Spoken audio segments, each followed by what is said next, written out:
दोस्तों नमस्कार, बहुत बहुत स्वागत है आपका आपके अपने चैनल मार्केट स्टडीज़ पर। बात कर रहे हैं बैंकिंग सेक्टर की एंड स्पेशली इंडसइंड बैंक की।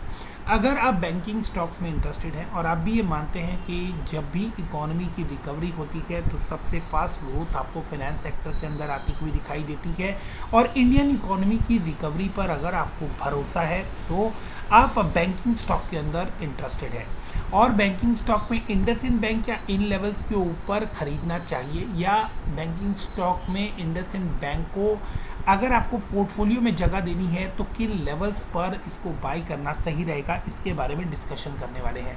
अगर आपको ये बात अच्छी लगे तो वीडियो को लाइक कीजिएगा और चैनल को सब्सक्राइब करना ना भूलें।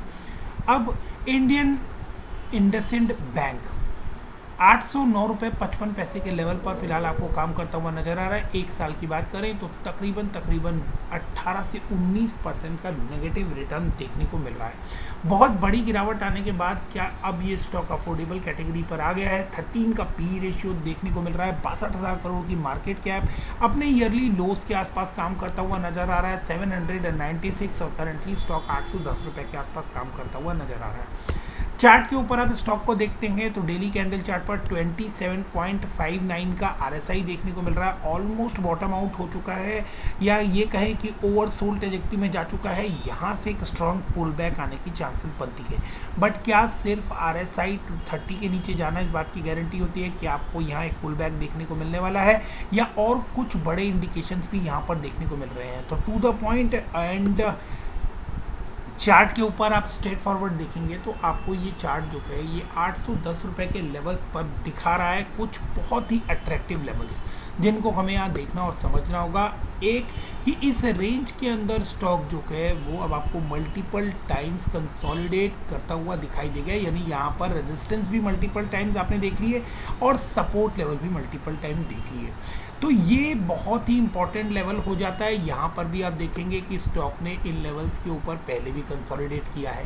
पहले कंसोलिडेट करने के बाद इसने ट्राई किया और तकरीबन स्टॉक 1250-1300 रुपये तक के लेवल्स पर गया था, लेकिन वहाँ से फिर से आपको रिट्रेसमेंट आती हुई दिखाई दी और स्टॉक एक बार फिर इसी रेंज पे फंसता हुआ नज़र आ रहा है। तो सेकंड टाइम इस लेवल पर कंसोलिडेट कर रहा है। यहाँ से बड़ी तेज़ी की उम्मीद आप देख सकते हैं। ऑलमोस्ट आप कहें तो बॉटम आउट हो चुका है, कोई रिस्क नहीं है इन लेवल्स के ऊपर। अगर आप यहाँ पर बाइंग करते हैं एक स्ट्रॉन्ग पुल बैक आपको यहाँ पर देखने को मिल सकता है। इसके अलावा आप देखेंगे कि इस स्टॉक के अंदर अगर थोड़े और बड़े टाइम पीरियड फ्रेम पर आप इसको देखेंगे तो ऑलमोस्ट इन्हीं लेवल्स के ऊपर स्टॉक ने प्रीवियसली भी कंसोलिडेट किया है। अब आप यहाँ देख सकते हैं, टाइम फ्रेम को थोड़ा बड़ा कर दें तो आप देखेंगे एग्जैक्टली इन्हीं लेवल्स के ऊपर स्टॉक ने 2015 के आसपास भी कंसोलिडेट किया है और अभी भी इन्हीं लेवल्स पर कंसोलिडेशन आता हुआ आपको दिखाई दे रहा है। तो ये एक बेहतरीन लेवल है, रिस्क रिवॉर्ड रेशियो बिल्कुल फेवरेबल है। यहाँ से स्ट्रॉन्ग पुल बैक बनता है। अब कितना डाउनसाइड इसके अंदर देखने को मिल सकता है इसको समझने की कोशिश करते हैं। यहाँ पर आपको ये स्टॉक जो है ये 810 रुपये के लेवल पर काम करता हुआ नज़र आ रहा है। 800 रुपये के लेवल पर इसका बेस्ट सपोर्ट बनता हुआ नज़र आ रहा है, जो कि 2015 और इस साल आपको ड्यूल ये सपोर्ट ये रेंज आपको सपोर्ट करती हुई नज़र आ रही है। अगर किसी वजह से स्टॉक यहाँ से स्लिप करता है तो 650 रुपये के लेवल्स बनते हैं, जो कि क्योंकि ये बड़ी सपोर्ट लेवल की रेंज है जो टूटती है तो फिर 650 रुपये के लेवल्स पर और उसके बाद 520 रुपये के लेवल्स भी आपको देखने को मिल सकते हैं।